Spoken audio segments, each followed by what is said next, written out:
দুপুরবেলা প্রিপারেশন হচ্ছিল বড় মাসির বাড়িতে বসে।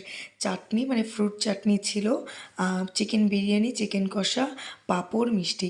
এদিকে চাটনি হয়ে গেছে, ওদিকে বিরিয়ানির প্রিপারেশন চলছে। কিন্তু বড় মাসির বাড়িতে মানে উনুন না থাকায় অত বড় হাঁড়ি বসবে না, তাই দিদা বাড়িতেই লাস্টে নিয়ে যাওয়া হচ্ছিলো বিরিয়ানি করার জন্য। এদিকে মা বিরিয়ানি করে নামাচ্ছে আর বড় মাসি নিয়ে বড় মাসির ছাদের উপর নিয়ে যাচ্ছে সব ভাই বোন, মেসো, আমার বাবা সবাইকে খেতে দেওয়ার জন্য। আর এখানের এই সিনটা না মানে বেশ কয়েক বছর হয়ে গেছে মামা বাড়িতে গিয়ে এরকম সব ভাই বোন মামা মাসি বলে মানে মিলে আনন্দ করা হয়নি। তবে এই বছর শীতটা না জমে গেছে। লাস্টে আমিও খেতে বসে পড়েছিলাম। চিকেন পড়লো, বিরিয়ানি পড়লো, রায়তাটা আমি বানিয়েছিলাম, তারপর স্যালাড পড়লো।